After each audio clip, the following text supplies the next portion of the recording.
Guinea pigs make wonderful pets. Not only are they very easy to look after, but they can also be very beneficial to have in your garden. In this video, I'll go through the ways in which they can help nourish your soul and your soil.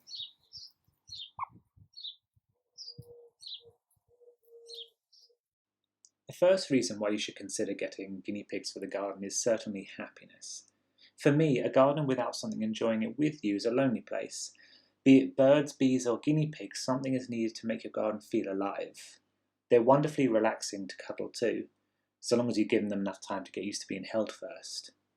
Having something other than yourself to look after distracts you from other stresses for a short time, and it helps you get up in the morning. They need to be fed and they need to be looked after. Secondly, guinea pigs with their little paws are a set of helping hands. I've never wanted a pristine lawn, and for me there should be little flowers and critters in your grass, and cutting it back all the time is a pain. We also can't use a strimmer on our raised beds as it'll scratch off the render, so I'll have to go around by hand. Instead, we bought a run which we can adapt to the desired shape. We move it around the edge of the garden and the guinea pigs do all the hard work. It also saves us having to feed them on that day. Finally, and what I think is the best reason, is the goodness that comes out of these eating machines. When fed grass, guinea pig food, or bits of veg from the garden that we're not going to eat ourselves, they'll supply you with an endless supply of mulch and fertiliser. Their poos can be gathered up, crushed up and mixed into water to make a liquid feed, or the whole lot can go to the composter to break down for the next season.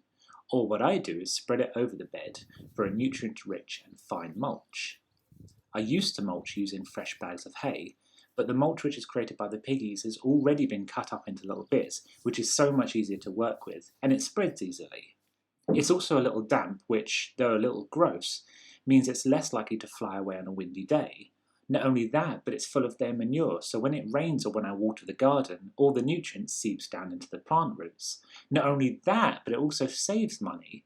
We go through hay pretty quickly, half of it on the veg as mulch and half of it for the guinea pigs. Now I simply use their leftover bedding instead, so I don't need to buy any mulch. Caring for your guinea pigs is very straightforward. Make sure they've got a big hutch so they've got plenty of space to run around. But keep in mind the size if you plan on bringing it in over the winter, if you live in a particularly cold area. For enrichment, give them something to climb on, run through or chew on. Ours have got a few tunnels and some wooden shapes that they can kick around. Make sure they have a fresh supply of water every day and a little bit of food when they need it.